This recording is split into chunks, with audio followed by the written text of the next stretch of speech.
हमारे भारत के अंडमान आइलैंड्स भी किसी मालदीव से कम है के? So before I tell you about the cultures and beautiful stories of Andaman and Nicobar islands, let me tell you about the most popular and most beautiful things to do around here. कहते हैं Andaman islands की history Ramayana के time से है and Malays used to refer to these islands as Handuman, जो कि हनुमान जी के नाम से डिराइव्ड है और वहीं से निकला ये नाम अंडमान.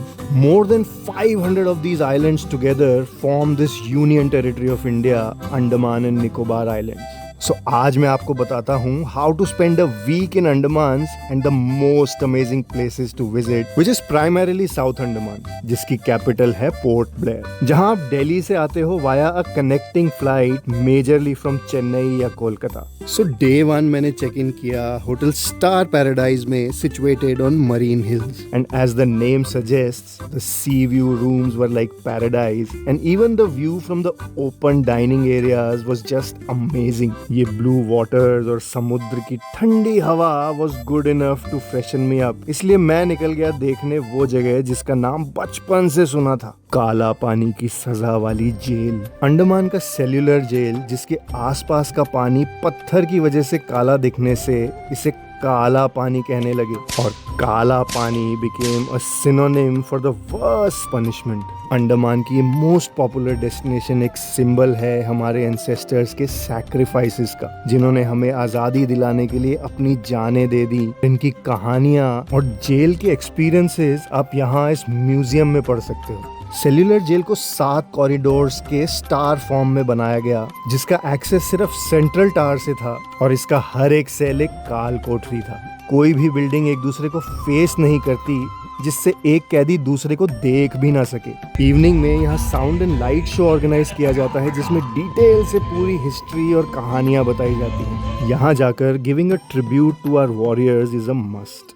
अगर आपको बर्ड वॉचिंग और नेचर का शौक है तो नेक्स्ट डे आप जा सकते हो Chidiya Tapu for nice beaches and bird watching. It is about 28 kilometres from Port Blair and well connected with bus, taxi, auto etcetera. But if you like history then you can visit Ross Island, क्योंकि it was the headquarters during British rule. लेकिन साथ ही you can easily see beautiful deers from a very close range. लेकिन इस छोटे से island पर सिर्फ फेरीज से जाते हैं, which you can easily book online. On day 3 you should leave for the gorgeous Havelock Island for the pristine turquoise waters.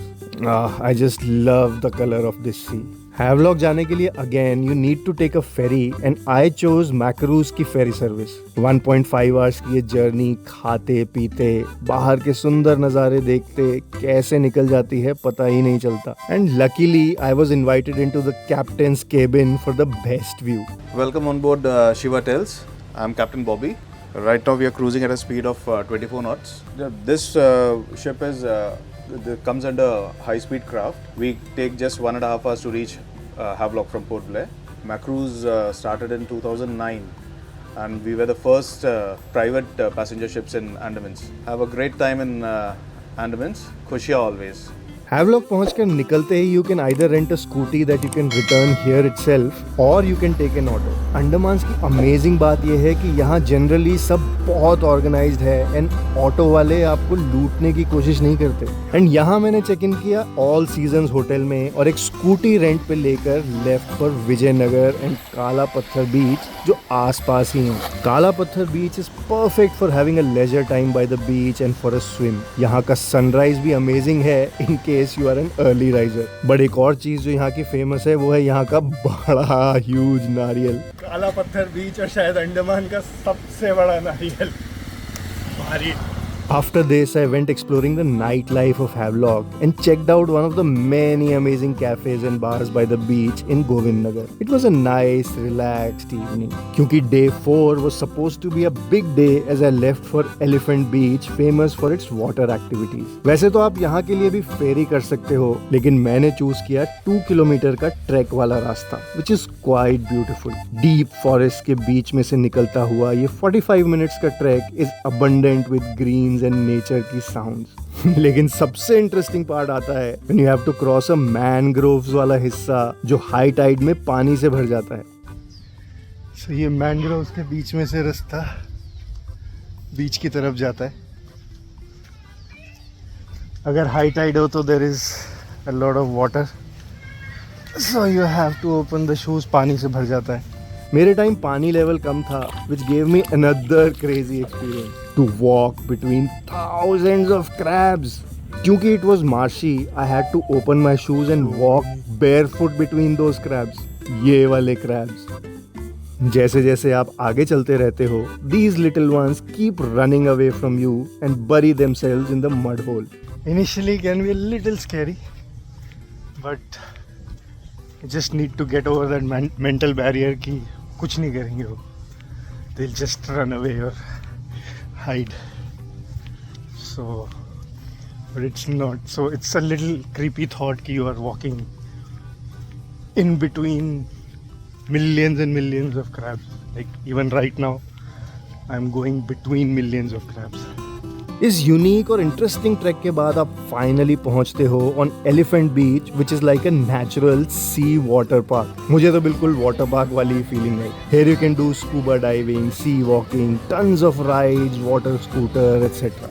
I settled for a beautiful snorkeling experience and saw beautiful fishes and corals. इस beautiful experience के बाद यहाँ का special and refreshing fruit plate खाना is a must. कुछ time वहाँ spend करके I left to watch the most amazing sunset of Havelock, और उसके लिए मैं पहुंचा Radhanagar beach. Radhanagar is one of the few blue flag beaches of India, जिसका रीजन है इसकी सफाई और water cleanliness. You can not even carry a nariyal pani here जिससे बीच गंदा ना हो. ऑल्सो पूरे अंडमान में you won't find small water bottles. I wandered why. छोटे बॉटल्स देंगे यहाँ वहाँ फेंकते हैं लोग, गंदा होता है बहुत.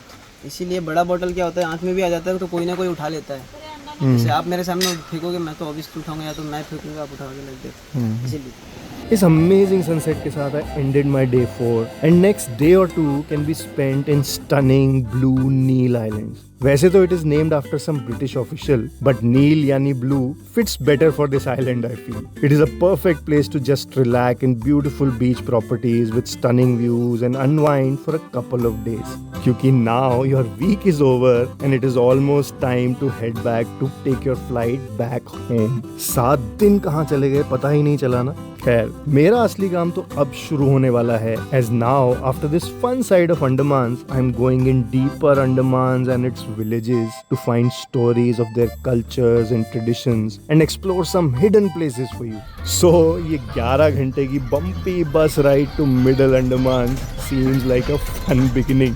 Do follow Shiva Tales on YouTube and Instagram, as it will help me bring you many such amazing stories. So until my next story from Andaman, खुशियाँ always.